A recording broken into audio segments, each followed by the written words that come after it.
দর্শক আপনাদের সবাইকে স্বাগত জানাচ্ছি আমাদের নিয়মিত আয়োজন টিভিএন অ্যানালিসিস প্রোগ্রামে। আপনারা জানেন আমরা এই অনুষ্ঠানে চেষ্টা করে থাকি আপনাদেরকে অভিবাসন, ট্যাক্স অথবা আপনাদের দৈনন্দিন জীবনে যে সমস্যাগুলো আপনারা ফেস করছেন সেগুলো নিয়ে সমাধান দেওয়ার চেষ্টা থাকে আমাদের এই অনুষ্ঠানের মাধ্যমে। আর আজ আমরা যথারীতি আলোচনা করব অভিবাসন নিয়ে, কারণ অভিবাসনের প্রতিনিয়ত এই বিশেষ করে এই অ্যাডমিনিস্ট্রেশন নতুন নতুন নিয়ম, নতুন নতুন কঠিন পরিস্থিতি তৈরি করছেন। তবে সব কিছুর উপরে সেটি হচ্ছে আপনি যদি সঠিকভাবে সব ডকুমেন্ট সব কিছু ঠিক রাখেন তাহলে ভয় পাওয়ার কারণ নেই। তবে ভয় পাওয়ার কারণ না থাকলেও নতুন একটি সংবাদ দিয়ে আজকের অনুষ্ঠান শুরু করতে চাই।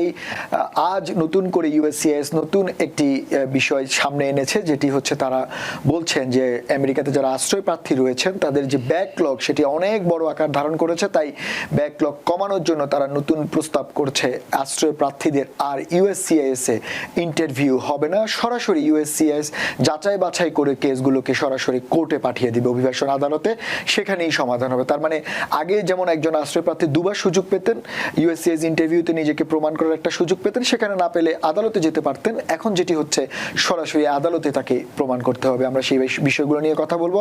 সেই সঙ্গে পারিবারিক ভিসা সহ আরো অন্যান্য যে অভিবাসনের দিক রয়েছে সেগুলো নিয়ে আমরা কথা বলবো। আর সেগুলো নিয়ে কথা বলতে আমাদের সঙ্গে স্টুডিওতে আছেন আপনাদের সবার প্রিয় অ্যাটর্নি মঈন চৌধুরী। মঈন ভাই, আপনাকে স্বাগত আমাদের অনুষ্ঠানে। ধন্যবাদ শান্তনু বিশ্বাস সুন্দর উপস্থাপন করার জন্য। ধন্যবাদ মঈন ভাই। দর্শক আপনাদেরও বিশেষ ধন্যবাদ। আমাদের টেলিভিশন স্ক্রিনে যে নাম্বার রয়েছে সেই নাম্বারে ফোন করে আপনারা আপনাদের প্রশ্ন রাখতে পারেন, অথবা আমাদের এই অনুষ্ঠান ফেসবুক পেজে সম্প্রচারিত হচ্ছে, সেখানেও আপনারা আপনাদের মতামত দিতে পারেন। আমরা চেষ্টা করব আপনাদের মতামতের উত্তর দেওয়ার জন্য। মঈন ভাই, আপনাকে পেলে যেটা হয় যে আপনি আসলে শুধুমাত্র যে একজন অ্যাটর্নি মানে অভিবাসন তা না, আপনি যেটাকে বলা হয় যে অ্যাক্সিডেন্ট কেস, গাড়ির যে সমস্যা সেটা নিয়েও আপনি কাজ করেন।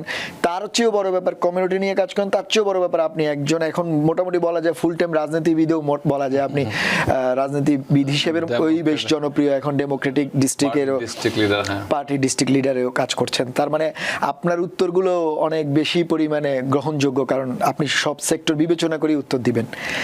প্রথমে যেটি বলতে চাই মঈন ভাই, আজকে যে ইউএসসিআইএস এর নতুন রুল বিশেষ করে আশ্রয় প্রার্থীদের জন্য এই যে জিনিসটা হলো সেটি আসলে কি, এবং সেটি হওয়াতে আসলে কি সুবিধা অসুবিধা আছে? ধন্যবাদ। এটা কারোর জন্য আশীর্বাদ, কারোর জন্য অভিশাপ। কেন বলবো? এই ক্ষেত্রে অনেকেই দেখা যায় আমাদেরকে ফোন করে বলে যে স্যার আমার ইন্টারভিউ হচ্ছে না, আমি অনলাইনে দেখতে পাচ্ছি না, আমার কেস দেখাচ্ছে না। কেন? তারা মনে করে অ্যাসাইলাম অ্যাপ্লিকেশন করার পরে অনেকেই 10 বছর হয়ে যায়, তারা কিন্তু প্রথম ইন্টারভিউটা তাদের হয় না। আচ্ছা, এখন সব দিক বিবেচনা করে আমেরিকান গভর্নমেন্ট ইউএসসিআইএস এই যেটা অনেকের জন্য এটা অসুবিধার সৃষ্টি হয়েছে, কারণ অনেকের কেস থাকে তারা শুধু আমেরিকায় থাকার জন্য অ্যাসাইলাম ফাইল করে। এটা একটা অনেকে আছে রিয়েল ভিকটিম যারা, তারা চায় যে তাড়াতাড়ি তাদের জন্য হিয়ারিং হয়, তাড়াতাড়ি তারা যেন মানে গ্রান্ট তাড়াতাড়ি পেয়ে যায়। সো এই সব দিক বিবেচনা করে বর্তমানে যে ইন্টারনেট ফাইনাল রুলটা করা হয়েছে, এতে একটা ব্রডার সেন্সে ইমিগ্রেশন ইউএসসিআইএস এর যে এডুকেশন অফিসারদেরকে একটা অথরিটি দিয়ে দেওয়া হয়, তারা চাইলে এটা রাইট ওয়ে যাদের কাছে রেফার করতে পারে। এটা আপনারা যারা টিভিএন 24 সব সময় দেখেন বা সোশ্যাল মিডিয়াতে অ্যাক্টিভ থাকেন, অনেকেই বাংলাদেশ থেকে এখন মোটামুটি ইমিগ্রেশন তাদের ধারণা অনেক বেশি হয়ে গেছে। আপনারা আমরা যেভাবে কথাগুলো বলি তারা প্রযুক্তি দুনিয়ায় আসলে তারা খুব ফলো করে, তারা জানতে পারে এই জিনিসটা, অনলাইনে সার্চ করে পাওয়া যায়। সো এক্ষেত্রে যেটা হয়েছে, এখন যা হবে যারা অ্যাপ্লিকেশন করেছিল আগে, যাদের অ্যাপ্লিকেশন এখনো পেন্ডিং আছে, তাদেরটা হয়তো সরাসরি কোর্টে চলে যাবে। কোর্টে চলার মানে আপনার কেস ডিনাই না, এখানে আপনি আশ্বস্ত থাকতে পারেন না। এই যে এখন যাদের ইন্টারভিউ হচ্ছে 90% ক্ষেত্রে কিন্তু এডুকেশন অফিসার রেফারি করে দিচ্ছে, কিন্তু রেফার করারটা ছিল অনেক দীর্ঘ সূত্রিতা। কারণ হচ্ছে দেখা গেল 10 বছর আগের কেস, 8 বছর আগের, এখনো তাদের ফার্স্ট ইন্টারভিউ হচ্ছে না, কিন্তু ওয়ার্ক পারমিট গুলা তারা পাচ্ছে। এটা একটা ভালো দিক ছিল। যারা ধরেন এই দেশে থাকার চেষ্টা করছে, দেশেও হয়তো যেতে পারছে না, তারা হয়তো বাচ্চা কাচ্চা লেখাপড়া করাচ্ছে, তাদের হয়তো অনিশ্চিত ছিল, ক্লেম হয়তো তো স্ট্রং না, এভিডেন্স কম। অ্যাসাইলাম কিন্তু all depends on your statement and supporting evidence. আপনি মুখে কি বলছেন, ডকুমেন্ট কি আছে, এবং অ্যাকচুয়াল পারসিকিউশন ছিল কিনা, পাস্ট, প্রেজেন্ট, ফিউচার, তিনটা যদি প্রমাণ করতে না পারেন, আপনার কিন্তু কোনো অফিসারের ক্ষমতা নাই, জাজেরও ক্ষমতা নাই আপনাকে দেওয়ার। জাজও নির্দিষ্ট ছকের মধ্যে, আইনের মধ্যে চলে। আপনি যদি এভিডেন্স দিতে না পারেন, কোনো জাজ আপনাকে সেক্ষেত্রে মঈন ভাই একটু আপনাকে থামাচ্ছি। যেমন আগে তো মানে রাজনৈতিক আশ্রয় প্রার্থীদের দুটো সুযোগ ছিল, যেমন বিশেষ করে অ্যাফার্মেটিভ অ্যাসাইলামে যেটার কথা বলা হচ্ছে, যখন ইউএসসিআইএস ইন্টারভিউ হতো তিনি সেখানে প্রমাণের সুযোগ ছিল, ওনার বক্তব্যগুলো শুনতে পেতেন, কনভারসেশন হতো বা উত্তর দিতে পারতো। কিন্তু এখন সরাসরি আদালতে চলে যাওয়াতে উনি হয়তো ওনার বক্তব্য সেভাবে উপস্থাপন করতে পারছেন না। সেক্ষেত্রে আপনারা যারা আইনজীবী রয়েছেন, আপনাদের চ্যালেঞ্জ এখন অনেক বেশি। মানে এই যে একটা সুযোগ নষ্ট হলো, সেটি কিভাবে বলতেছেন? ফর লাস্ট 20 ইয়ার্স, 2005 থেকে আমি অ্যাটর্নি অ্যাট ল হিসেবে, আমেরিকার লাইসেন্সড অ্যাটর্নি হিসেবে কাজ করছি। আমি যখন প্র্যাকটিস শুরু করেছিলাম, তখন থেকে আমরা দেখেছি যে অ্যাসাইলাম ফাইল করার পরে within 6 month to 1 year first USCIS interview হয়ে যেত। কিন্তু প্রশাসন পরিবর্তনের পরে এত বেশি ক্লেম শুরু হয়েছে যে এরপর থেকে দেখছি, আমরা বললাম না, এখন 10 ইয়ার্স পর্যন্ত ব্যাকলগ আছে অনেক ক্ষেত্রে, 8 বছর 10 বছর। এই ব্যাকলগুলা কমার জন্য চেষ্টা করা হচ্ছে, যদিও অনেকে ভাবছে এটা বিপরীত, আবার অনেকে যেটা পজিটিভ বলবো, এই কারণে তারা হয়তো চাচ্ছে যে তাদের ক্লেমটা, অনেকে এরকম লোক আছে যে স্যার আমি চলে যাব, আমার একটা অ্যাসপার করে দেন। সো এই জিনিসটা হচ্ছে অনেকে আবার ইচ্ছা করে আমাদের কাছে আসে যে স্যার আমার কেসটা একটু অ্যাডভান্স করতে হবে। একটা হচ্ছে আমরা মোশন করে অনেক সময় অ্যাডভান্স করতে হয়, যে মোশন করে যে কেসটা আগে নিয়ে আসার চেষ্টা করতে হয়। সো এই জিনিসগুলো বুঝতে হবে। আমি নেগেটিভ পজিটিভ দুটাই আছে। যারা মনে করেন উইক ক্লেম নিয়ে চলে যাচ্ছে, তার বেনিফিট, তারা হয়তো এই যে থাকার বেনিফিট তারা পাচ্ছে, তাদের জন্য মনে এটা খুব ক্ষতিকর। আবার যারা মনে করেন যে রাইট ওয়ে তারা চাচ্ছে, জেনুইন ক্লেম হলে দেয়ার শুড বি হ্যাপি। আচ্ছা, আপনি বললেন জেনুইন ক্লেম হলে মানে হ্যাপি হওয়ার কথা, কিন্তু ঘুরে ফিরে বারবারই এই কথাটা বলতে হচ্ছে। তাতে করে এখন যেটা হবে, যারা আবেদন করবে, যারা তো করে ফেলেছে সেটা তো ভিন্ন, আবেদন করবে, তার মানে প্রথম আবেদনের সময়ই তাকে সব ডকুমেন্ট সবকিছু মানে একদম ফুলফিল করেই ইউএসসিআইএস এ জমা দিতে হবে। কারণ আগে হয়তো অনেকেই জমা দিত কোনো রকম একটি আবেদন বা স্টেটমেন্ট, পরে হয়তো এভিডেন্সগুলো ইন্টারভিউতে নিয়ে যেত, এরকম তো আপনারা ফেস করেন। এখন তাহলে সেটি কতটা চ্যালেঞ্জ হয়ে গেল? ধন্যবাদ। আমরা সবসময় বলি, যখনই আপনি কোনো পিটিশন বা অ্যাপ্লিকেশন ফাইল করেন, you should be ready for the final hearing. কারণ আপনাদের বুঝতে হবে যে বর্তমান সময়ে, অতীতে এটা ছিল, মাঝখানে ব্যাকলগটা বেশি হয়ে যাওয়াতে এই সিস্টেমগুলো মানুষ অ্যাডপ্ট করেছে।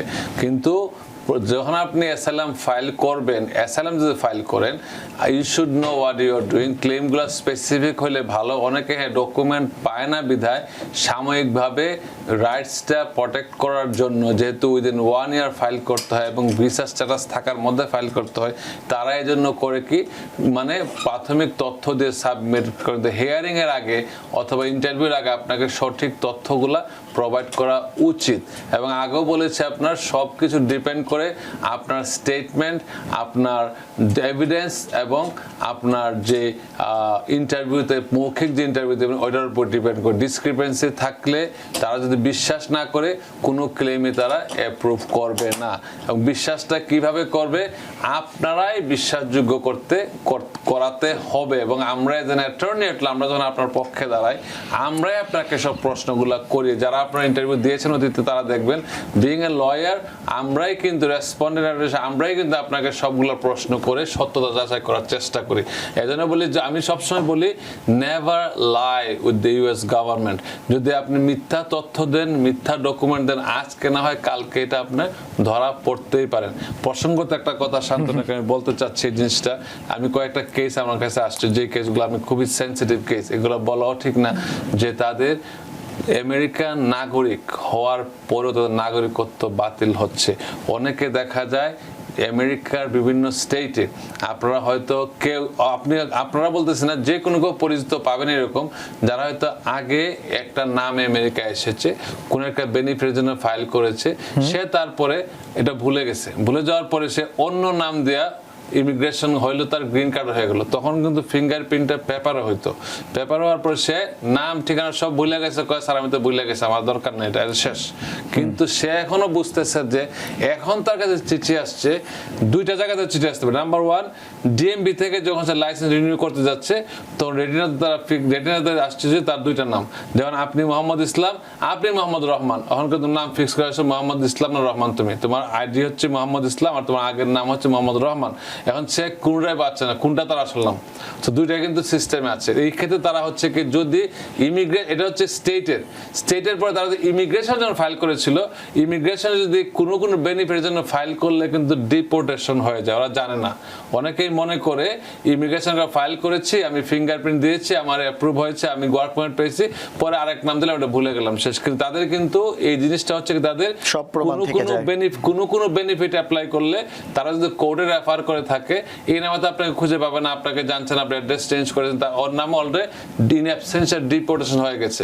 তো ডিপোর্টেশন হয়ে যাওয়াতে তারা এখন যখন পাচ্ছে যে এই দুইটা নাম একই ফিঙ্গারপ্রিন্ট, তার ডিপোর্টেশন হয়ে গেছে, একজন নাগরিক আর একজন হচ্ছে ডিপোর্টেড, তারা কিন্তু একই ব্যক্তিত্ব, একই, তাকে ধরলো এবং তাকে ডিপোর্ট করার জন্য ইউএস এর যে ফেডারেল ডিস্ট্রিক্ট কোর্ট থেকে চিঠি আসছে। তুমি 15 দিনের, আমি এটা নিয়ে আগেও কথা বলছি, সবাইকে সতর্ক থাকার জন্য এটা অনুরোধ করছি, যদি এইরকম কারো সমস্যা থেকে থাকে আপনারা অনুগ্রহপূর্বক দেশের বাইরে কোথাও যাবেন না, কারণ আপনারা এয়ারপোর্ট ডিটেইন হতে পারেন। কেন পারেন? যখন রেটিনা চেক করবে দেখবে আপনি ডিপোর্টেড এবং সিটিজেন।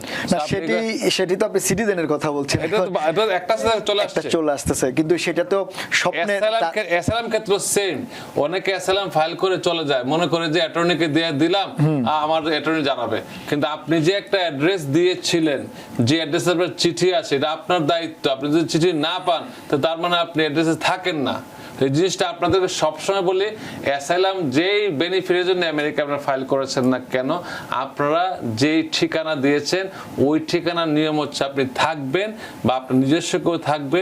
যদি চিঠি মিসিং করেন, এখন বর্তমান সময়ে একটা চিঠি মিস করা মানে তার জীবনের জন্য অনেক কিছু।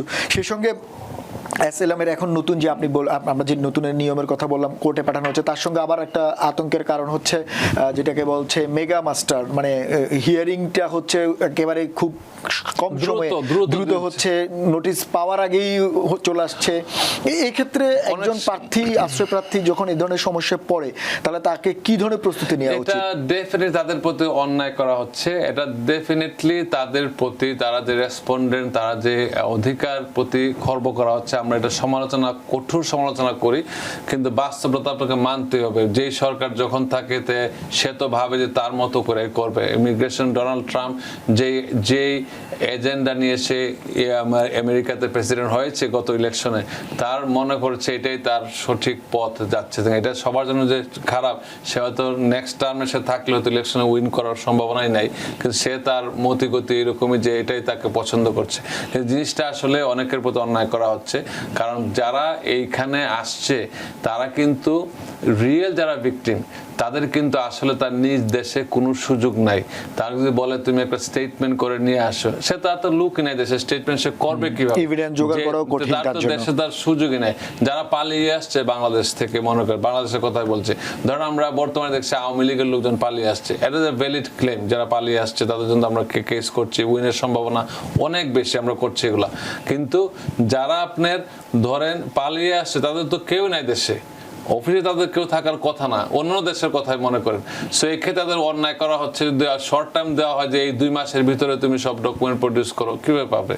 হয়তো লুক নাই। সেক্ষেত্রে এটা নিয়ে হয়তো ভবিষ্যতে আমরা ফেডারেল, আবার সেই ক্ষেত্রে আপনাদের মতো পর্যাপ্ত আইনজীবীও পাওয়া কঠিন, কারণ আপনাদের স্কেজুয়াল থাকে, মানে হঠাৎ করে যদি কেউ এরকম হয়, মানে যারা আবেদন করছেন তাকে অবশ্যই আইনজীবীর পরামর্শ নিতে হবে, আইনজীবীকে রাখতে হবে এখন যে অবস্থা। কারণ এখন তো যেহেতু ইউএসসিসি ইন্টারভিউ হচ্ছে না এবং যেহেতু কোর্টে পাঠাবে, তার মানে কোর্টে প্রচুর চাপ পড়বে এবং এই হিয়ারিং গুলো হয়তো একসাথে অনেকগুলো হিয়ারিং হবে। আপনি যে মেগা মাস্টার বলেন, এই কারণে অনেক কোর্টের স্কেজুয়াল খালি হয়ে যাচ্ছে এখন, কারণ তারা ঝটপট ইন্টারভিউ করে ঝটপট দিয়ে যাচ্ছে, যেই কারণে তারা ওইটা শিফট করে নিয়ে যাচ্ছে কোর্টের দিকে, কারণ লক্ষ লক্ষ ফাইল পেন্ডিং বলা যায়, যেই কারণে তারা চাচ্ছে যে সঠিকভাবে সঠিক পথে এটা তাড়াতাড়ি নিষ্পত্তি করার জন্য। এতে অনেকের জন্য জাজরা যে সঠিকভাবে সিদ্ধান্ত নিতে ব্যর্থ হবে। কারণ একটা ফাইল যদি রিভিউ করতে সময় লাগে, আমরা একটা ফাইল রেডি করতে যে সময় লাগে, তারা রিভিউ করতে তার চেয়ে বেশি সময় লাগার কথা, কারণ তারা পড়তে হবে, বুঝতে হবে।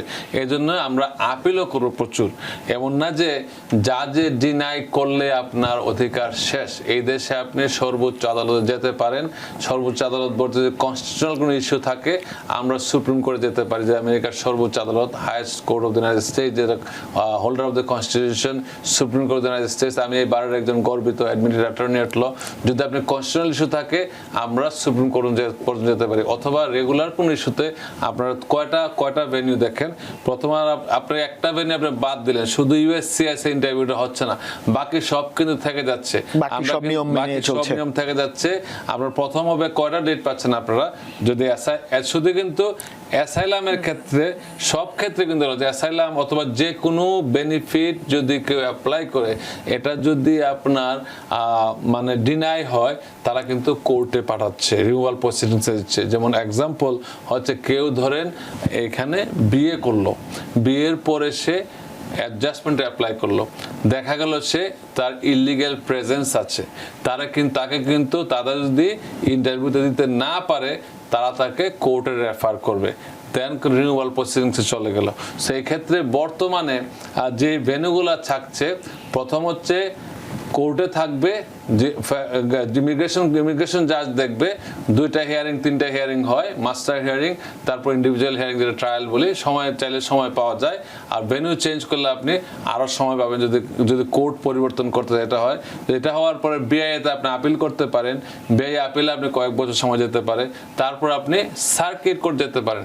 কিন্তু এজন্য আপনাদের উচিত হবে যেন তেন না করে সঠিকভাবে, সঠিক উপায়ে, আইনের সঠিক নিয়ম মেনে আপনার অ্যাপ্লিকেশনগুলো ফাইল করা। আমরা যেন চাইলে আপিল প্রসেসকে উইন করতে পারি।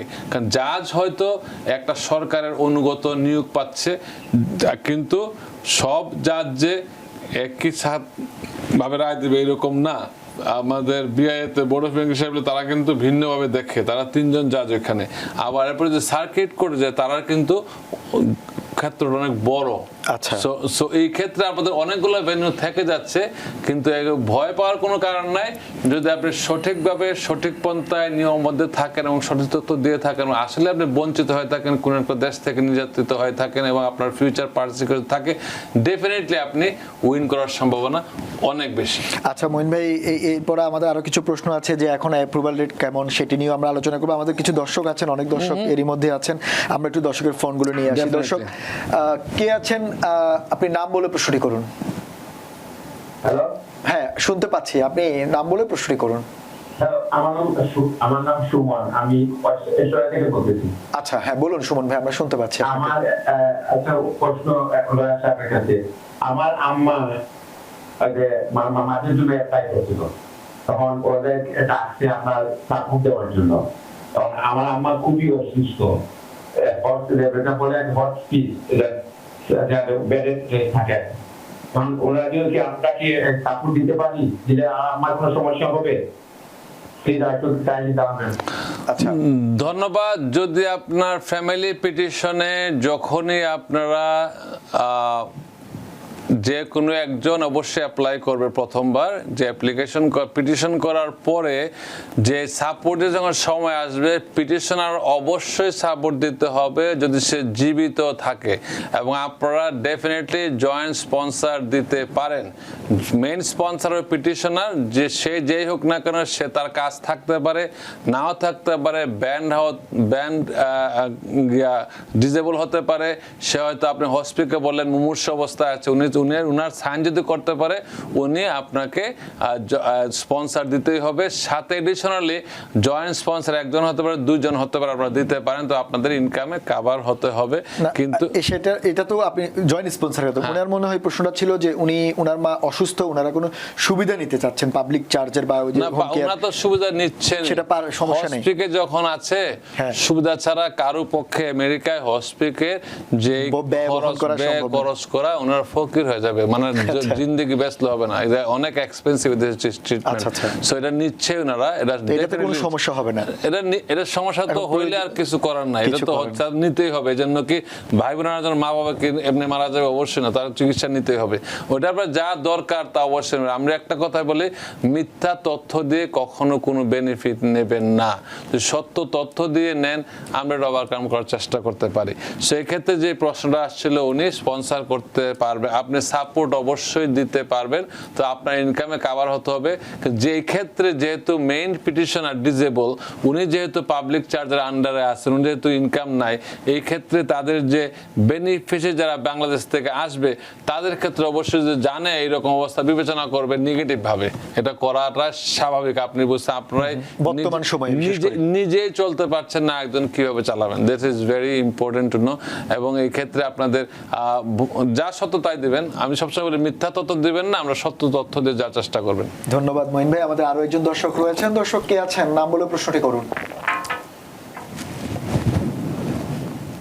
আসসালামু আলাইকুম। হ্যাঁ, শুনতে পাচ্ছি, বলুন আপনি। ওয়ালাইকুম আসসালাম। আমি আমার জাস্ট সিম্পল একটা কোয়েশ্চন, সেটা হলো যে যদি আপনার পেন্ডিং অ্যাসাইলামটা আছে, তাহলে কি আইসের কোন ধরনের মানে সম্ভাবনা আছে যে যদি সে কোনো অপরাধ না করে? আচ্ছা, আমরা বুঝতে পারছি। আমি এটা নিয়ে অনেক ভয় পাইতেছি।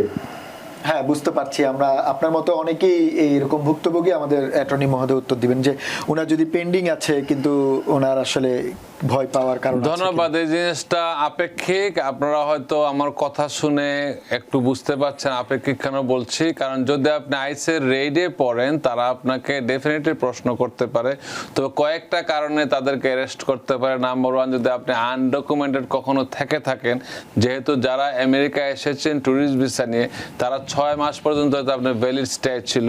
আপনি হয়তো 6 মাস পরে আপনারা মনে করছেন যে 1 বছরের ভিতরে অ্যাসাইলাম ফাইল করা যায়, which is true. Green card পাওয়ার জন্য 1 বছরের ভিতরে করলেই চলে, কিন্তু 6 মাস এক্সটেনশন, 6 মাস ভিসা থাকার পরে আপনি যে বাকি 6 মাস যে আপনি আনডকুমেন্টেড ছিলেন, ওভারস্টে ছিলেন আনডকুমেন্টেড, তাই জন্য আপনাকে যদি অ্যারেস্ট করে আপনি করতে পারে, এই ক্ষেত্রে আপনাকে বন্ডে ফেরত আসতে হবে। আবার যাদেরকে বাইডেন প্রশাসনের সময় ইন্টারভিউ ছাড়া বের করে দিয়েছিল, তাদেরকে চাইলে অ্যারেস্ট করতে পারে। আবার যদি আপনারা আইসের কোনো অ্যাপয়েন্টমেন্ট ছিল, আপনারা যান নাই, তাদেরকে অ্যারেস্ট করতে পারে, ডিটেনশন দিতে পারে। এই ক্ষেত্রে আপনারা কয়েকটা ক্রাইটেরিয়া বললাম, আর অনেকগুলো ক্রাইটেরিয়া হয়তো আছে। আপনার নামে কোনো ধরনের অর্ডার ছিল, আপনি কোর্টে আপনি যান নাই, আপনি চিঠি পান নাই, এটাও আপনার দুশ্চিন্তার কারণ। আর যদি আপনি সঠিক তথ্য মানে আপনার অ্যাটর্নির সাথে, যেই অ্যাটর্নি, আমি কোনো সময় অ্যাটর্নির কথা বলি, এই জন্য বলি আপনাদের এই অবস্থায় definitely you have an attorney at law representing you. আপনি তার সাথে কথা বলবেন, কারণ টিভিতে যখন আমরা কথা বলি আমরা জেনারেল কথাগুলো বলি। আপনার পারিপার্শ্বিক অবস্থা, আপনার ফাইলটা আমাদের কাছে নাই। আপনি যদি টিভির কথা শুনে বলেন যে অ্যাটর্নি মঈন চৌধুরীর কথা বলছে, আমি বিশ্বাস করছি না। আপনার যে স্পেসিফিক অ্যাটর্নি আছে তার সাথে আপনার ফাইল নিয়ে কথা বলবেন, সে আপনাকে সঠিকভাবে পরামর্শ দেবে, আপনার সতর্কতাগুলো বলবে। আর যদি আপনি মনে করেন অ্যাটর্নি এই বিষয়টা খুব ভালো জানে না, বা আপনি কমফোর্টেবল না, বা আপনি তার উত্তরে স্যাটিসফ্যাক্টরি কোনো তথ্য পাচ্ছেন না, তখন আপনার অধিকার আছে যে কোনো একজন অ্যাটর্নি অ্যাট লর সাথে আপনি সরাসরি গিয়ে কথা বলবেন, কনসালটেশন ফি দিয়েই কথা বলবেন। কারণ যদি আপনি এক কথায় উত্তর চান ফোন করে, হয়তো আপনি সঠিক তথ্য পাবেন না। সরাসরি গিয়ে কথা বলবেন। অল কনভারসেশনস আর প্রিভিলেজ কমিউনিকেশন, অ্যাটর্নি ক্লায়েন্টের কথাগুলো বাইরে কেউ শোনার নিয়ম নাই, এবং it's very much confidential. Moin ভাই, আমাদের অনেক দর্শক অনেক প্রশ্ন আছে, আপনাকে একটু প্রশ্নগুলো ওভাবেই উত্তর দিতে হবে। আর একজন আমাদের প্রশ্ন করেছেন ফেসবুকে, জাকির হোসেন বলছেন, what about if anybody case is ongoing processing there is any negative issue? তার মানে উনি বলতে চাচ্ছেন অ্যাসাইলামের ওনার পেন্ডিং আছে, তারও কি এখন সরাসরি কোর্টে চলে যাবে কিনা? এই জন্য আমি বলি কি, আমি একটা প্রশ্নের সঠিকভাবে উত্তর দিলে বাকিগুলো প্রশ্ন থাকবে না। সেখান থেকে বুঝে নেওয়া উচিত ছিল যে এই প্রশ্নগুলো কি। তারপরেও মানুষের আগ্রহ আছে, এই প্রশ্নের উত্তরকে দিয়ে দিলাম আমি, এই জন্য সঠিকভাবে ব্যাখ্যা করলে আর নেক্সট প্রশ্ন থাকে না। সেই ক্ষেত্রে যদি আপনারা আগের প্রশ্নটা শুনে থাকেন উত্তরটা, আপনার ক্ষেত্রে সেম উত্তর প্রযোজ্য। না মানে উনি বলছে অনগোয়িং অ্যাসাইলাম থাকে, তারা কি এখন কোর্টে চলে যাবে না তাদের ইন্টারভিউ হবে? অনগোয়িং বলতে যদি Pending তার থাকে। পেন্ডিং থেকে থাকে অ্যাডজুডিকেশন অফিসারের ক্ষমতা সে সরাসরি পাঠা দিতে পারে আপনাকে। এমন না যে শুধু আপনারটা এই ইন্টারভিউ অর্ডার আগেও অনেকগুলা ইন্টারভিউ অর্ডারটা আসছে, আপনারা অনেক সময় দেখে আমরা যে ইউএসসিআইএস এ বুলেটিন দেখলে মনে করে আসছে এটা ইন্টারনেট কিছু মেমো থাকে, এর আগেও কিন্তু অনেক জায়গায় সরাসরি কেন চলে যায় আমাকে বোঝায় কেন চলে গেছে। কারণ দেখা গেল একজন 1 বছর সময়ের বেশি পরে আমেরিকা ঢুকলো হয়তো 2024 সালের ডিসেম্বরে, সে 25 সাল চলে গেল, 26 সালের জানুয়ারিতে সে অ্যাসাইলাম ফাইল করলো, তখন কিন্তু ইমিগ্রেশন সার্ভিস অফিসার কোনো ক্ষমতার বাইরে চাইলেও তারা এটা তাকে অ্যাপ্রুভ করতে পারবে না, কারণ 1 বছরের বাইরের সময়টা এই জাজ ছাড়া তার অধিকারের ভিতরে পড়ে না, তারা সরাসরি পাঠাই দিত। কিন্তু এখন ঢালাভাবে বলা হচ্ছে যে কোনো জায়গায় তারা ইচ্ছা করলে পাঠাইতে পারে, তাদের ইচ্ছার উপরে ডিসক্রিপশন দেওয়া আছে এবং তারা সচরাচর তারা পাঠাই দেবে। সবার জন্য এটা প্রযোজ্য। কিন্তু আগে শুধু ছিল যারা একটা ওভারস্টে 1 বছরের বেশি সময় পরে করেছে তাদের কোনো ক্ষমতার বাইরে, তাদের কিন্তু এডজুডিকেট ক্ষমতাই নেই অফিসারদের, কিন্তু তারপরে তারা রাখতো কোনো অফিসার কোনো সময় এটা ইন্টারভিউ নিত, কোনো সময় তারা পাঠাতে সরাসরি। আগে কি হয়েছে সেটি এখন ভুলে যেতে হবে, মানুষ ভুলে যাচ্ছে। আমাদের আসলে তারপরও দর্শকদের প্রশ্ন আমরা সম্মান করি, অনেকেই প্রশ্ন করেন কষ্ট করে বসে থাকেন উত্তরের জন্য। যেমন এমডি আর হাসান উনি বলছেন একই কথা আবার বলছেন, এটা কাদের নিউ অ্যাপ্লিক্যান্টের জন্য প্রযোজ্য, যারা আগে আবেদন করেছে তাদের কি আগের মতোই থাকবে কিনা? একটু আগে আপনি উত্তর দিয়েছেন যে নিউ অ্যাপ্লিক্যান্ট এবং পুরনো অ্যাপ্লিক্যান্ট সবার জন্য প্রযোজ্য এবং অফিসার চাইলে সবাইকে পাঠিয়ে দিতে পারে। আমাদের আরো একজন আতিকুর রহমান জানতে চেয়েছেন, উনি নিজে অ্যাসাইলাম তুলে নিয়েছে, 180 দিন ইলিগাল প্রেজেন্স হবার পূর্বে আমেরিকা থেকে চলে যায়, ভবিষ্যতে বৈধভাবে আমেরিকা ফিরে আসার ওনার সুযোগ আছে কিনা? ধন্যবাদ। যদি আপনারা যে কোনো কেউ যদি কোনো ইমিগ্রেশন বেনিফিটের জন্য অ্যাপ্লাই করে থাকেন এবং স্বেচ্ছায় স্বজ্ঞানে এটা উইথড্র করে থাকেন, আর যদি আপনি ওভারস্টে না করে থাকেন আপনি আবার আসার সুযোগ আছে। অনেকে কোর্ট থেকেও ভলান্টারি ডিপার্চার নিয়ে যায়, যদি ভলান্টারি ডিপার্চার আপনার অ্যাপ্রুভ হয় আপনি সরাসরি যদি চলে যান দেশে, আপনার এনি টাইম ফেরত আসার সম্ভাবনা আছে, তবে ওভারস্টে ওয়েভ করা থাকে। আর অনেক সময় দেখা যায় যে ভলান্টারি ডিপার্চার নেওয়ার পরে অর্ডার হওয়ার পর আপনি ভাবেন যে আমি আর যাব না, ঠিক আছে লুকায় থাকি, আপনি না যাওয়া মানে it's automatic order of deportation. এই যে করার আগে 10 বার ভাববেন যে আপনি আসলে ডিটারমাইন্ড কিনা। ডিটারমাইন্ড হলে তখন আপনি ভলান্টারি ডিপার্চার নেবেন, আর ভলান্টারি ডিপার্চার আপনারা নেবেন না। প্রসঙ্গত একটা কথা আপনি বলতেই হচ্ছে, কারণ প্রশ্নটা আসবে না। অনেকে ম্যান্ডামাস নিয়ে ইদানিং কথা বলছে, আমাকে ফোন করে বলে স্যার আমার তো বাংলাদেশে কেসটা পেন্ডিং রয়ে গেছে, ভিসা ইন্টারভিউ হয়েছে, ভিসা দিচ্ছে না, সো আমাকে এক লয়ার বলছে ম্যান্ডামাস করে দিলে ভিসাটা দিয়ে দেবে। আমি বলছি এই লয়ারটা নিশ্চয়ই পাগল, কারণ পাগল ছাড়া এই প্রশ্ন কেউ বলতো উত্তর দিতে পারে না। কেন পারে না? কারণ হচ্ছে যেখানে লটা সবার জন্য প্রযোজ্য, যে ভিসা দিচ্ছেই না, সেই ক্ষেত্রে ম্যান্ডামাসটা আপনি কিভাবে করবেন? আপনার লটা তো পজ করা আছে, সে ম্যান্ডামাসটা কেমনে করবে? এই শব্দটা মানুষজন যখন একটা নতুন শব্দ শুনে আমার বাংলাদেশিরা মনে করে সে জানে না ম্যান্ডামাসটা কি। তো ম্যান্ডামাসটা হচ্ছে আপনি মানে বাধ্য করা সরকারকে। এখন আপনি যদি পুরা ফেডারেল কোর্টের পজ, সে কি চাইলে বিচার নিতে পারবো? আমরা কয় স্যার আপনি তো জানেন না, আমাদের তো এক লয়ার বলতে হবে। আমি কই সে নিশ্চয়ই পাগল, তার লাইসেন্সটাকে চেক করেন যায়। যাই হোক আমরা সেগুলো নিয়ে আলোচনা করব। আমাদের অনেক দর্শক আছে, অনেকে প্রতারণার শিকার হচ্ছে এখন। ধন্যবাদ। সবসময় তো আপনারা সেই পরামর্শগুলো দিন। আমাদের আরো কিছু দর্শক আছে, অনেক দর্শক রয়েছেন টেলিফোনে এবং ফেসবুকে, আমরা একটু প্রশ্নগুলো নিতে চাই। দর্শক কে আছেন, আপনি নাম বলে প্রশ্নটি করুন। ওয়ালাইকুম আসসালাম। আমার নাম আহমেদ। আমার একটা প্রশ্ন ছিল আপনার কাছে। আমি অ্যাসাইলাম ফাইল করছি 2022-এ, দেন আমার অ্যাসাইলাম কেসটা এখনো কোর্টে যায় নাই। আর আমি এখানে বিয়ে করছি, আমার I-130 অ্যাপ্রুভ হয়েছে, এন্ড I-601A ওয়েভার ওইটা অ্যাপ্লাই করছি 6 মান্থ হয়েছে। এখন কোশ্চেনটা হচ্ছে যে আমার I-601A ওয়েভারটা কতদিন লাগবে অ্যাপ্রুভ হইতে, আর অ্যাপ্রুভ হওয়ার পরে কি দেশের অবস্থা ঠিক হবে ভিসা আনার জন্য? আচ্ছা ঠিক আছে, আপনি থাকেন আমাদের সঙ্গে, শুনলেন আপনি। প্রশ্ন হচ্ছে আপনি ওই যে আবার সেম জিনিস আপনাদেরকে আমরা টিভিএন এর মাধ্যমে বা আমাদের পার্সোনাল সোশ্যাল মিডিয়ার মাধ্যমে এডুকেট করার চেষ্টা করি। 601 এক জিনিস, 601A আর এক জিনিস, দুই জিনিস কিন্তু। একটা হচ্ছে ইলিগাল প্রেজেন্স, একটা হচ্ছে ইলিগাল এন্ট্রি। সো আপনার ইলিগাল প্রেজেন্স হয়ে থাকলে এখান থেকে হতে হবে, ইলিগাল এন্ট্রি হয়ে থাকলে আপনি থার্ড কান্ট্রিতে যেতে হবে। কতদিন সময় লাগবে স্পেসিফিকলি বলার কারোর সুযোগ নাই, এটা অনেক সময় বেশি লাগে, অনেক সময় রিভিউ করে। আপনি এইসব প্রশ্নগুলো যখন আপনারা করবেন একটু এক্সট্রা সতর্ক থাকবেন, কারণ ভেরি পার্সোনাল ইনফরমেশন এখানে ইনভলভ। আপনার যদি অ্যাটর্নি, আবারও বলছিলাম শান্তনু বিশ্বাসকে, আপনারা যদি কমফোর্টেবল না হন, মনে করেন আপনার অ্যাটর্নি আপনার প্রশ্নের সঠিক উত্তর দিতে পারছে না, আপনার মন মতো হচ্ছে না, আপনি অবশ্যই অ্যাটলিস্ট কনসালটেশন ফি দিয়ে আরেকজন অ্যাটর্নির সাথে আপনার পছন্দ মতো গিয়ে কাগজপত্র দিয়ে দেখা করেন, আপনি একটা সঠিক উত্তর পাবেন। এইভাবে যদি আপনারা ওই টিভিতে এইসব প্রশ্নগুলো করেন, আপনিও বিব্রত বোধ করেন, আমরা বিব্রত বোধ করি, কারণ ইট ইজ ভেরি নর্মাল, কারণ আপনার খুবই সেন্সিটিভ। কিন্তু এই পাশাপাশি এটাও সত্য যে মানুষ খুব চিন্তায় রয়েছে, কিন্তু ওনাদের ক্ষেত্রে স্পেসিফিক বলছি, ওনাদের একজন অ্যাটর্নি আছে। যখন আপনার অ্যাটর্নি থাকে, এই জিনিসটা এই জন্যই বলছি যে অ্যাটর্নি থাকলে আপনি এই সেন্সিটিভ, তো আমি যদি উত্তর দিয়ে দিই পক্ষ বিপক্ষ যাইতে পারে, যে সঠিক নাও হতে পারে, কারণ আমি তো ফাইলটা জানি না। ওরা 601A অ্যাপ্লাই যে করেছে, কেস বাই কেস ডিফারেন্ট, কি কারণে 601 কি আরো কি কারণ থাকতে হবে, এখানে ফ্রড ইনভলভ কিনা, এখানে মিসরিপ্রেজেন্টেশন ইনভলভ কিনা, শুধুই কি তার ইলিগাল প্রেজেন্স, অনেক ব্যাপার স্যাপার আছে সেটা রয়েছে। ধন্যবাদ মঈন ভাই উত্তর দেওয়ার জন্য। আমাদের আরো দর্শক কে আছেন, নাম বলে প্রশ্নটি করুন। হ্যাঁ, ওয়ালাইকুম আসসালাম, বলুন ভাই, আমি শুনতে পাচ্ছি।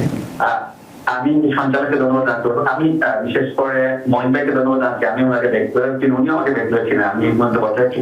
আমি অনেক প্রশ্নের উত্তর ইতিমধ্যে ওনার বক্তব্য থেকে জানতে পেরেছি। আমি এই মুহূর্তে যেটা কথা বলতে চাচ্ছিলাম, আমার নেক্সট আপকামিং, আমি অ্যাসাইলাম ক্লেম, আমার ফ্যামিলি শো এখানে আছি। আমার নেক্সট আপকামিং ইন্ডিভিজুয়াল হিয়ারিং হচ্ছে ইন্টারনেট বেস আগামী বছরের মাঝামাঝি সময়। তো ওই সময় আমার করণীয়টা কি হবে, এখানে আমার ফ্যামিলি সহ আমি আসছি, এবং কিছুদিন পরে আমার একজন বাচ্চা হয়েছেন, এই ব্যক্তির নাগরিক। এই মুহূর্তে আমার ইন্টারনেটে বেস ইন্টারভিউ হবে, এখানে আমার করণীয় জানতে চাচ্ছিলাম। ধন্যবাদ। আপনার প্রথম করণীয় হচ্ছে নিজেকে প্রস্তুত করা, কারণ ফুল প্রসেসটা এটাই। প্রশ্ন আপনার কাছে আছে, উত্তর আপনার কাছে আছে, এভিডেন্স আপনার কাছে আছে। এখানে প্রশ্নপত্র ফাঁস হওয়ার কিছু নাই, বাংলাদেশের প্রশ্নপত্র ফাঁস হওয়া যায় আনসার নেই এরকম না। আপনার প্রশ্ন আপনার কাছে অলরেডি আছে, কি প্রশ্ন করবে এটা আমরা জানি, আপনার লয়ার জানা আপনাকে কি প্রশ্ন করবে। উত্তরও আপনি আগেই দিয়ে দিয়েছেন স্টেটমেন্টের মাধ্যমে, লিখিত স্টেটমেন্ট দিয়েছেন, এভিডেন্সের মাধ্যমে দিয়েছেন, আপনার যে ডকুমেন্ট দিয়েছেন, এফিডেভিট দিয়েছেন বা সাপোর্টিং ডকুমেন্টস আপনি দিয়ে দিয়েছেন। এখন এগুলোর মধ্যে যদি তারা ডিসক্রিপেন্সি পায়, যে আপনি ক্রেডিবল না পায়, বিশ্বাসযোগ্যতা না পায়, তখনই কিন্তু আপনার কেসটা ডিনাই হয়। যদি আপনি যা বলেছেন আইনগতভাবে যদি সঠিক দিয়ে থাকেন এবং যদি সঠিক উত্তর দিতে পারেন কাগজে কলমে, এবং আপনার যে স্টেটমেন্ট যদি মিলে, জাজেরও ক্ষমতা নাই যদি আপনি প্রমাণ করতে পারেন নিজ দেশে আপনার অতীত সমস্যা ছিল, পারসিকিউশন, প্রেজেন্ট পারসিকিউশন, এবং ফিউচার আপনার সমস্যা আছে। অনেক সময় সমস্যা হয় যে আমাদের ক্লায়েন্টগুলো হয় কি যে স্যার এখন তো আর সমস্যা নাই। যদি আপনার এখন কোনো সমস্যা না থাকে, you should go back to your own country, কার তো আপনার সমস্যা নাই। এই জিনিসগুলো আপনাকে প্রমাণ করতে হবে। অতীত, বর্তমান, অতীতে যা ঘটেছে, বর্তমানের সমস্যাগুলো বিদ্যমান, ভবিষ্যতে আপনার জানমাল নিরাপদ না আপনার নিজ দেশে, তখনই তারা অ্যাপ্রুভ করবে। যদি আপনার কথার মধ্যেই বোঝা যায় যে একটা প্রশ্ন সবসময়, সবার জন্য বলছি, আপনি যে জন্য প্রশ্ন বড় করে উত্তর হচ্ছে জন্য, যে অনেকে প্রশ্ন করে যে এটা প্রশ্ন থাকেই, যেই দেশ থেকে আপনি আসছেন সেই দেশে, ধরেন আপনি একটা ক্যাপিটাল সিটিতে ছিলেন, আপনি মফস্বলে আপনি নিরাপদ, আপনি বলেন হ্যাঁ আমি তো চেষ্টা করি নাই, হয়তো মফস্বলে গেলে আমি তো থাকতে পারবো। থ্যাংক ইউ সো মাচ, আপনি চলে যান। তো আপনাকে বোঝাতে হবে নিজ দেশে কোথাও আপনি নিরাপদ না। না, এই বুঝাতে জিনিসটা বলতে আপনি বলছেন মানে এই এভিডেন্স গুলো জোগাড় করতে হবে এবং সেগুলোর সঙ্গে মিল থাকতে হবে। এভিডেন্স জোগাড় আপনার অনেকে আছে, কোনো এভিডেন্সই নাই, তারপর আমরা কেস উইন করি, কারণ তার কথার মধ্যে সবকিছু চলে আসছে। না, সেটি আপনারা প্রতিবারই বলছেন, বারবারই এই কথাগুলো বলছেন। আমাদের অনেক দর্শক, প্রচুর দর্শক আছেন। মহিন ভাই, একটু সময়ও কম, আপনি একটু যদি সংক্ষেপে উত্তরগুলো দিতেন খুব ভালো হতো। মানে যেই প্রশ্ন সেই প্রশ্নটার উত্তরই দিলে খুব ভালো হয়। সংক্ষেপে দিলে তো আবার এই প্রশ্ন আবার আসবে। আসুক, সমস্যা নেই, তারপর Okay. আমরা রেসপেক্ট করি Okay, সবাইকে। বলেন। দেওয়ান মালিক বলছেন ডোমেস্টিক ফ্লাইটে যাত্রীদেরকে কি আইএস এর ইমিগ্রেশন চেক করছে কিনা? ধন্যবাদ। জানা মতো ডোমেস্টিক ফ্লাইটে কোনো চেক করে না, তবে ইউ নেভার নো, সতর্কতা অবলম্বন করা উচিত। আচ্ছা, আরেকজন বলছেন ট্রাভেল ডকুমেন্ট দিয়ে, মোহাম্মদ রিপন বলছেন ট্রাভেল ডকুমেন্ট দিয়ে বাংলাদেশের পাসপোর্ট নিতে হবে কিনা, ট্রাভেল করা যাবে কিনা? ধন্যবাদ। বাংলাদেশের পাসপোর্ট নেওয়ার জন্য ট্রাভেল ডকুমেন্টের প্রয়োজন হয় না, কিন্তু আপনি ট্রাভেল ডকুমেন্ট ছাড়া দেশের বাইরে যাওয়া কখনো নিরাপদ না, আপনি আর ঢুকতে পারবেন না। আচ্ছা, আরেকজন বলছেন যে উনার রিলেটিভের গত 4 সেপ্টেম্বর 2025 অ্যাসাইলাম ডিসিশন দেওয়ার তারিখ ছিল, কিন্তু পরে জানানো হয় জজকে চাকরি থেকে বহিষ্কার করা হয়েছে। এখন অনলাইনে কেস পেন্ডিং দেখাচ্ছে। নতুন করে আবার মাস্টার হিয়ারিং এ দিয়েছে, পরে জজকে আগের মতো ইন্ডিভিজুয়াল হিয়ারিং করবে। আপনার ভয়ের কোনো কারণ নাই। যে ইনস্ট্রাকশন দেওয়া আছে, আপনার লয়ার জাস্ট গুগল করলে সিস্টেম, লয়ারের আমাদের সিস্টেমে চলে আসবে, মাস্টার হিয়ারিং হবে, ইন্ডিভিজুয়াল হিয়ারিং হবে, সব সিস্টেমে চলে আসবে। আচ্ছা, মিল্টন বলছেন যে উনার মেয়ে আমেরিকা জন্ম হয়েছে জুন মাসে, আমেরিকান পাসপোর্টের জন্য DS 3053 ফর্মটি উনি পূরণ করেছেন। এখন পূরণ করে আমেরিকান এমবেসি থেকে সত্যায়িত করে স্ত্রীর গ্রিন কার্ড পাঠাতে হবে কি? মানে উনার বলছে যে স্ত্রীর জন্য পাঠাতে হবে কিনা উনার যেটি হয়েছে পূরণ করেছে। পাসপোর্ট করতে গেলে সাধারণত দুইজনেরই, বোথ প্যারেন্টসের সিগনেচারের প্রয়োজন হয়। একজন দিলে একজন না দিলে পাসপোর্টটা দেবে না। সেই ক্ষেত্রে আপনার অবশ্যই প্রয়োজন হবে ইনস্ট্রাকশনগুলো আপনারা ফলো করবেন। প্লেন ইংলিশ ইনস্ট্রাকশন দেওয়া আছে, ইনস্ট্রাকশনটা আপনাকে ফলো করতেই হবে। আচ্ছা, মাকসুদুর রহমান বলছেন উনি ওই একই অ্যাসাইলাম আবেদন করেছেন পেন্ডিং 22 মাস, উনি কি করতে পারেন? আপনারা অপেক্ষা করতে পারেন। আর যে অনেকে বলে না এইসব ক্ষেত্রে বলে ম্যান্ডামাস করে দেন, এইসব ক্ষেত্রে হচ্ছে কি আপনারা অপেক্ষা করার কোনো বিকল্প, অপেক্ষা করলে আপনার জন্যই ভালো।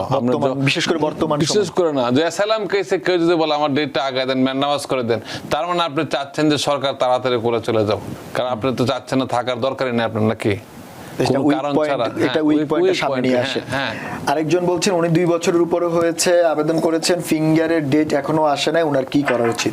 ফিঙ্গার না, শব্দ হবে ফিঙ্গারপ্রিন্ট অথবা বায়োমেট্রিক্স। ফিঙ্গারপ্রিন্ট বা বায়োমেট্রিক্স, ফিঙ্গার শব্দটা আমেরিকায় খুব নেগেটিভ ভাবে বোঝা যায় আর কি।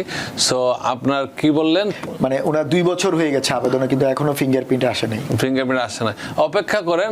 চাইলে আপনার অ্যাটর্নি একটা চিঠি লিখতে পারে অথবা অপেক্ষা করতে পারে। হ্যাঁ, আচ্ছা, মনে আমাদের আরো টেলিফোনে অনেক দর্শক আছেন, ফেসবুকও রয়েছেন। দর্শক কে আছেন নাম বলে প্রশ্নটি করুন। আমরা শুনতে পাচ্ছি। দর্শক আপনি প্রশ্নটি করুন। আপনি হ্যাঁ, ওয়ালাইকুম আসসালাম, আমরা শুনতে পাচ্ছি, আপনি প্রশ্নটি করুন। আমি সিটিজেন, আমি 2024 সেপ্টেম্বর মাসে আমার এক বাচ্চা এবং ওয়াইফের জন্য অ্যাপ্লাই করছি, তো রিসিভ লেটারটা পাইছি, এখনো কিন্তু পাই নাই, ধরেন না অ্যাপ্রুভাল পান না, লেটার আমার এখনো আসে নাই।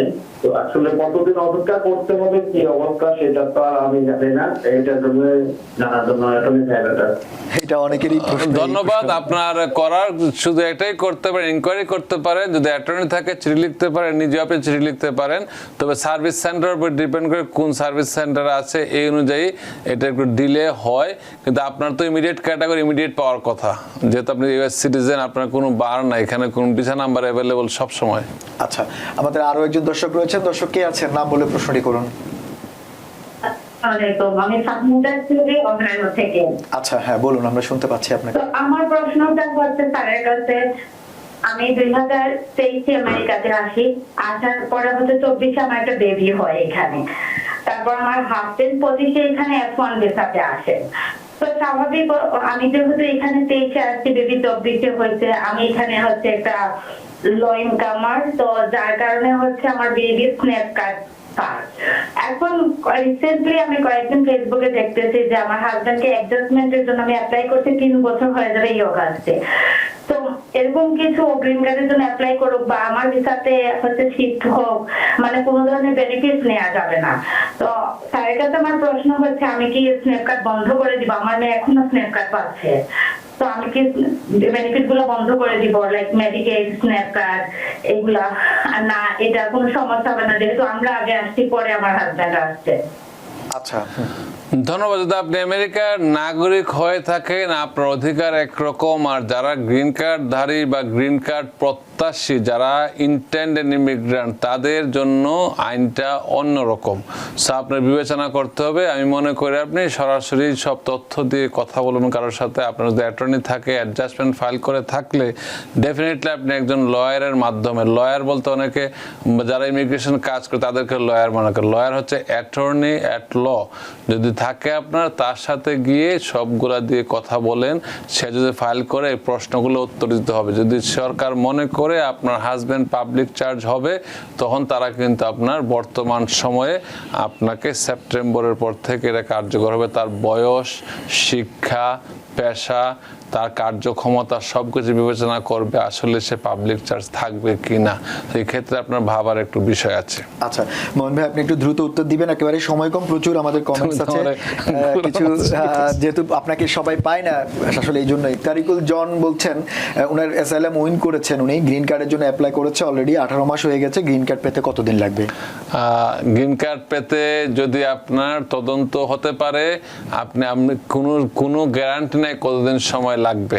আপনি এই ক্ষেত্রে অপেক্ষা করতে পারেন। আমরা যদি অ্যাটর্নি হিসাবে লিগ্যাল নোটিশ দিতে পারি, লিগ্যাল নোটিশ দিলেই তারা সচরাচর রিসিভ করে উত্তর দেয় যে কি বাকি আছে, ওই দিন 6 মান্থ হয়ে যায়, 3 to 6 মান্থ হয়ে যায়। ধন্যবাদ আপনাকে। কামরুজ্জামান টিটু বলছেন অ্যাপ্লিকেশন করার সময় অল্প স্বল্প গল্প লিখে সাবমিট করতে পারবেন, নাকি ইন্টারভিউর সময় ডকুমেন্ট সঙ্গে নিয়ে যাবেন? উনি হয়তো আমাদের প্রোগ্রাম পুরোটা দেখেনি, কারণ এখন আর ইন্টারভিউ হবে না, তাই সাবমিটের সময় না, সাবমিটের সময় অল্প স্বল্প লিখে আপনি সাবমিট করতেই পারেন, এটা কোনো বাধা নাই।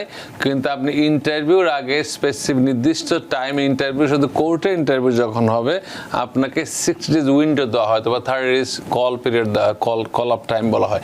এই টাইমের আগে আপনার সব ডকুমেন্টটা জাজের রিভিউর জন্য দিতেই হবে, নাহলে এগুলো অ্যাডমিসেবল এভিডেন্স হিসেবে জাজে নেবে না। আচ্ছা, আমাদের সুমি সাইফ বলছেন যে ডুয়াল সিটিজেনশিপ অ্যাপ্লাই করা কি সেফ? ডুয়াল সিটিজেনশিপ অ্যাপ্লাই করা সেফ না হওয়ার কারণ নাই, কারণ আমেরিকায় এক্সক্লুসিভ সিটিজেনশিপ একটা এখনো পাস হয় নাই, বা এটা এখনো উঠে নাই। এটা উঠলেও পাস হওয়ার সম্ভাবনা খুব কম। যদি আপনাদের প্রয়োজন হয় আপনারা করতে পারেন, যদি বৈধভাবে সব তথ্য দিয়ে পান, ভয়ের কোনো কারণে। যদি মিথ্যা তথ্য দেন ফিউচারে সমস্যা হতে পারে। আমাদের এই অনেক দর্শকই আসলে পড়েছেন, এখন আসলে আমাদের সময়ও শেষ, সবার প্রশ্ন নিতে পারছি না, কিন্তু একই ধরনের প্রশ্ন, একই রকমের প্রশ্ন, যে বেশিরভাগ প্রশ্নই তো আপনি জানেন সময় কত লাগবে, বিশেষ করে ফ্যামিলি ইমিগ্রেশন বলেন। আমরা তো চাই আপনি নেক্সট ডে চলে আসেন, কিন্তু আমাদের হাত বা বাঁধা না, সেটি এখন ওভারঅল একেবারে আমাদের সময় কম। আপনি 1 মিনিটের মধ্যে যদি বলতেন। দেখেন H1B ভিসাতেও প্রবলেম চলছে, নতুন করে আইন আসতে যাচ্ছে, সিনেটে উঠানোর চেষ্টা করছে 3 বছরের জন্য পজ করার জন্য, প্লাস ফ্যামিলি ইমিগ্রেশন 75টা দেশে পজ। এখন অ্যাসাইলামের বললো ইন্টারভিউ না হয়ে সরাসরি কোর্টে যাবে, ভালো হচ্ছে, কোর্টে যাবে, সবাই তাড়াতাড়ি পেয়ে যাবে। তো সবকিছু মিলিয়ে মানে এই যে একটা অবস্থা, তাতে করে বারবার আপনি হয়তো বলছেন মানে একজন বেনিফিট প্রার্থী সে আসলে কি ধরনের প্রস্তুতি নেওয়া উচিত? আপনারা বেনিফিট প্রার্থী সতর্ক থাকবেন, যখনই যে ডকুমেন্ট দেন কখনো কোনো ফলস ফ্যাব্রিকেটেড ডকুমেন্ট দেবেন না, কোনো মিথ্যা তথ্য দেবেন না। আপনি হয়তো জানেন না, আপনার একটা মিথ্যা তথ্য 10টা মিথ্যা তথ্যর দিকে নিয়ে যাবে। আর সঠিক তো পথে থাকলে আমরা আপনাকে সঠিক সমাধান দিতে পারবো। এবং যখনই কিছু ফাইল করবেন, একজন অ্যাটর্নি অ্যাট লর মাধ্যমে প্রফেশনাল রিভিউ করার পরে ফাইল করবেন। আমরা হয়তো অনেক কাজ জানি, অনেকে হয়তো বলবো আমরা কাজ জানি, হ্যাঁ জানি, ভালো কথা। একজন অ্যাটর্নি সুপারভিশন থাকাটা খুবই ইম্পর্টেন্ট। আর 75 কান্ট্রির কথা আমি আজকে আমার personal social media attorney Mohin Chowdhury বলছি যে আপনারা অনেকে সোশ্যাল মিডিয়ায় অনেক তথ্য দিচ্ছে, এটা হবে হচ্ছে, কিন্তু এগুলো আসলে ভেরিফাইড কোনো তথ্য না, তারা অনুমান করে বলছে। তাদেরকে আমি দোষী না, তারা অনুমান করে বলছে আপনাদের খুশি করার জন্য। এই মুহূর্তে এখনো এখনো কোনো ইনজাংশন জারি হয় না ফেডারেল ডিস্ট্রিক্ট কোর্ট থেকে। তো 75 কান্ট্রির যে নিষেধাজ্ঞা এখনো বলবৎ আছে এবং ওদের ভবিষ্যৎ যখন হবে আমরাই টিভিএনের মাধ্যমে ব্যক্তিগত মধ্যে আপনাদেরকে জানাই দেবো। তো আপনারা সতর্ক থাকবেন। আর যদি অ্যাক্সিডেন্ট কেসে কেউ ভিকটিম হন কোনো কারণে, আপনি রিগার্ডলেস অফ ইমিগ্রেশন স্ট্যাটাস, আপনি যদি গাড়ি দুর্ঘটনা, কনস্ট্রাকশন দুর্ঘটনা, হাসপাতালে বিকলাঙ্গের জন্ম হয়, আপনার অধিকার আছে ক্ষতিপূরণ পাওয়ার। এই ক্ষেত্রে আমার ইমিগ্রেশন ইলিগাল স্ট্যাটাস কোনো বাধা হয়ে দাঁড়াবে না। আমরা অতীতে প্রচুর কেস করেছি। ধন্যবাদ মহিন ভাই, আমাদের সময় একেবারেই শেষ পর্যায়ে। আপনি আসলে যেটা হয় যে 40 মিনিট চলে গেছে। না, এর চেয়েও বেশি সময় চলে গিয়েছে এবং প্রচুর প্রশ্ন আসে। তো বারবারই আপনারা সতর্ক করছেন এবং আমরা যারা আছেন বিশেষ করে বেশিরভাগ প্রশ্ন সময়ের অপেক্ষা, যে কতদিন লাগবে। আপনি তো বারবারই বললেন যে অপেক্ষা করতেই হবে, এখন আর কোনো বিকল্প নেই। ধন্যবাদ আবারও আপনাকে আমাদের স্টুডিওতে আসার জন্য। আপনাকে অসংখ্য ধন্যবাদ সুন্দর উপস্থাপনা করার জন্য। সবার সাথে থাকেন। Thank you. দর্শক, সেই সঙ্গে আপনাদেরও ধন্যবাদ। যেমনটি বলছেন যে নতুন এই নিয়ম সবার জন্য প্রযোজ্য, কিন্তু এর মধ্যেও যেমনটি অ্যাটর্নি মহোদয় বলেন এটি সুখবর হতে পারে আপনার জন্য যারা দীর্ঘদিন অপেক্ষা করছেন এবং যাদের কেস আসলে অনেক বেশি পরিমাণে স্ট্রং। আর যারা আপনারা সময়ের প্রশ্ন করছেন যে কতদিন লাগবে ফ্যামিলি ভিসায় বা আপনাদের অন্যান্য ভিসায়, সেটি আসলে কেউই বলতে পারবে না। এখন যে অস্থির সময় চলছে সেখানে সতর্কতার কোনো বিকল্প নেই। আপনি ডকুমেন্ট জোগাড় করুন এবং সতর্ক থাকুন। আজ এ পর্যন্তই। অন্যদিন অন্য কোনো বিষয় নিয়ে আপনাদের সামনে আবারও হাজির হবো। ততক্ষণ আমাদের সঙ্গেই থাকুন। TBN 24 টেলিভিশন দেখতে আজই কল করুন 7187776556। লগ ইন করুন www.totalcablebd.com। নিউ ইয়র্ক থেকে সম্প্রচারিত TBN 24 টেলিভিশন বিশ্বজুড়ে বাঙালির কণ্ঠস্বর।